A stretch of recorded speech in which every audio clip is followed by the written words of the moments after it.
A lot of this podcast is about filling our cups. And well, boy, do I have a new way to fill your cup, this time with plant based milk. So, Almond Cow is a product that I was introduced to recently, and I couldn't be more excited to be collaborating with them.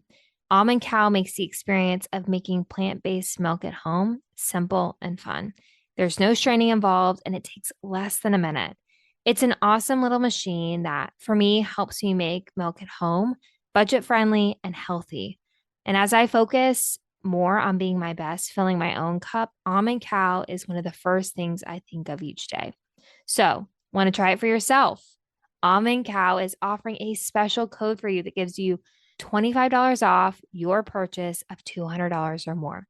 You can shop at almondcow.co, that's co, not com, and use code Your Good News at checkout. Hi, and welcome to the Your Good News podcast with me, your host, Katherine Getty. Each Thursday, I'll give you the scoop on the good news coming out of Washington and how you can get involved with this thing called democracy. Welcome back to another episode of the Your Good News podcast. Thank you for joining today's episode. So we will get right into it, an update on what's happening in Washington, and then a look back at the 117th Congress. All right, so the what's happening in Washington. When this episode comes out, it will be one day from government funding expiring, set to expire on Friday, December 16th. And as I record this, it would be my best guess that there will be another short-term funding bill known as a continuing resolution, either to December 23rd or December 30th, before a broader package can be brokered. Then it's unclear whether Congress will pass a clean CR, so basically the same level of funding through September 30th, the end of the next fiscal year, so FY23, or if they'll be able to pass an omnibus funding bill or maybe even a short-term funding bill into early next year. An omnibus funding bill is favorable because a CR means no new programs or additional funding to any of those programs. Democrats also attempted to break the logjam by releasing their own draft of funding earlier this week. And I'll say kind of why we're in this stalemate, so to speak, is because appropriators, so the people that are deciding what levels funding should be at, can't really get these top line numbers of mandatory and discretionary spending buckets. You think about mandatory, those are Social Security, Medicare, some of those staples. And then discretionary is more education, healthcare, kind of fall into those different buckets. And so the appropriators can't decide on where the budget should be. And so you can't really appropriate without knowing those top numbers. So why are we always feeling like we're kind of in these short-term funding bill battles? Like, I often ask myself this question, and we've talked about the role of Congress and one of their enumerated powers being the power to tax and spend for general welfare. But however, as of late, Congress hasn't done a really great job at actually appropriating the funds raised. So funds raised, aka taxes. And I think there are a few kind of pieces that fall into it, some structural, and I think then one kind of more social. First, I think earmarks, which are considered to be funds provided by Congress for projects or programs by congressional direction. So maybe it's a Congress member getting a bill to help with flooding in their district, like a flood research project, or maybe it's an airport in another person's district needs some repair. So it's kind of congressionally directed spending. And they had been a tool used for many, many years. And then in 2015, they were removed. And it was seen as they were an ugly kind of part of the appropriations process. There wasn't a lot of transparency. There was concern about it being utilized for not good purposes. And I think that over the last 7 years, these short-term funding bills, we've seen them more and more. You don't see Congress going through all 12 appropriations bills and actually getting something across the line, which is really disappointing. And I think I'm interested to see. In 2021, earmarks came back with a new name, additional transparency, known as community funded projects. And I think it'll be interesting over the next couple of years is, does this kind of help move appropriations in a better process? I think there are also some budgetary control mechanisms that are intended to prevent tax and mandatory spending legislation from increasing the deficit or that constrain discretionary spending. One is PAYGO, so 2010 Statutory Pay As You Go Act.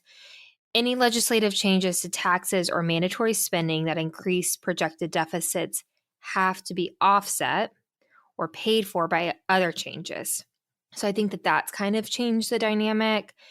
And then there's also discretionary funding caps. So there was the 1990 Budget Enforcement Act, and then in 2011, the Budget Control Act, which imposed temporary, legally enforceable limits or caps on the level of discretionary appropriations.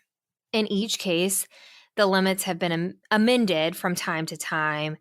The Budget Enforcement Act limits expired spending after 2002, and the Budget Control Act expired after 2021. So it kind of went away to some degree, but it still has lingering impacts. From the earmarks or community funded projects to understanding PAYGO and discretionary funding caps, I think there are, obviously some structural things that are impacting how appropriations process and how the government actually does their job. But I also think the fact that we've talked about this before, members in Congress are more polarized. It's a reflection of the country. You can feel it. You probably felt it at Thanksgiving or over the holidays. It means that members are unwilling to find common ground, unwilling to kind of take a beat and say, okay, what's good for the country as a whole and my constituents? And I think it's a corrosive problem that will take some time to unwrap, but we have to be a part of that process. We have to be willing to have hard conversations and say, I can disagree and not be disagreeable.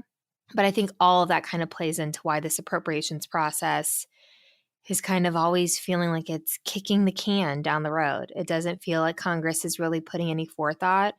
And I think sometimes that you feel it down into different research programs, or may that be educational initiatives. We're kind of short-sighted in our funding. And so I will be interested to see what the 118th Congress brings for government appropriations. Stay tuned. There will be more.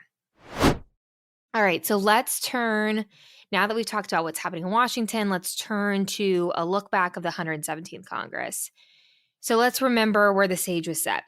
The 117th Congress was kicked off with a change in presidents to President Joe Biden, a Democrat of Delaware, then a Senate that had a 50-50 split, with Democrats having the upper hand because of VP Harris being the Senate president, which we talked about last week, another Democrat of California. And then lastly, in the House, Speaker Nancy Pelosi of California served as the party leader and had a slim majority. Given those dynamics, Democrats really aim to thread the needle on creating legislative victories, creating good policy for the American people, but also having to appease the two kind of opposite sides, from the progressives to the moderates, and figuring out, okay, where can we get some things done? It proved to be hard, but I think you'll see that Democrats did succeed on a few points. And I will say succeed means they got bills across the line to the president's desk. I'm not going to comment on the policies itself, because I think my goal is to always kind of give you where were things at, where are the balls and strikes, and I'll let you decide what you think of the policy. So let's get into a few of the key ones. This by no means is comprehensive. I picked 4 things that I thought were really important over the last couple of years, and I think will have long-term impacts to this country. First among those wins was an infrastructure bill. It's a joke in Washington, but Infrastructure Week, dealing with our crumbling bridges and roads and all the things that we need to deal with in our country, has been a perennial joke since probably I've been here about 10 years. So to get a infrastructure bill across the line was massive. It was a key piece of the president's domestic spending agenda, and it provides states and local governments the ability to upgrade roads, bridges, transit systems, and so much more. This bill was mainly partisan, but some Republicans did join the effort, and I want to say, why did Republicans oppose the bill? Well, there were climate policies in there that Republicans, felt like weren't exactly how they would handle the issue. And I also think a problem sometimes with these massive pieces of legislation is that they are negotiated behind closed doors. Our process was created that a bill would be introduced, it would go through regular order, i.e., it would go through committees and subcommittees, and then get voted upon by the full committee or the full floor. This bill, another bill we're going to talk about in a little bit, it was written behind closed doors, given to members of Congress. And I think when that is kind of the dynamics, of course, one party is going to oppose what the other party is putting out there. So I'm all in favor of regular order. I'll talk about it more in the future, but I think that kind of was why you saw Republicans not opposing the measure. Another bill that got across the line in the 117th Congress was the Inflation Reduction Act. It was signed into law in August of 2022, and it aimed to lower prescription drug costs, address climate change by increasing funds for key initiatives. It raised taxes on corporations. And this bill was passed through a vehicle called reconciliation. We talked about reconciliation a little before, but to kind of remind folks, or if this is the first time you joined us, Congress will sometimes use this legislative process known as reconciliation to quickly advance high priority fiscal legislation. It was created by the Congressional Budget Act of 1974, and reconciliation allows for expedited consideration of certain tax, spending, and debt limit legislation. In the Senate, reconciliation bills aren't subject to the filibuster, and the scope of the amendments is limited. So what that basically means is that it's very hard to stop a reconciliation package. It is a pretty partisan tool. You've seen it used both Republicans and Democrats, but it really impacts the minority and their ability to stop the legislation or give any pause to it. Next on the list of accomplishments of the 117th Congress passed some modest firearm restrictions. And also, this bill had $15 billion in funding for mental health and school security. It feels like every other day we are watching a school shooting happening or something that we feel like there were flags, we could have done something. And I think this wasn't what everyone wanted, but I think it was maybe a step forward. The legislation was a breakthrough on such a tough issue that I think that we as a country still grapple with how do we handle our Second Amendment, but also the fact that we are one of the only countries in the world that faces the extent of gun violence that we do. And it had been something that the Congress hadn't worked on in maybe 25 years. So it was a step forward. And I think sometimes we can't overlook the small steps. Lastly, and most recently, Congress passed the Respect for Marriage Act. This bill protects same-sex marriages. It passed the House late last week, and then it passed the Senate, meaning it will soon be headed to the president's desk for signature.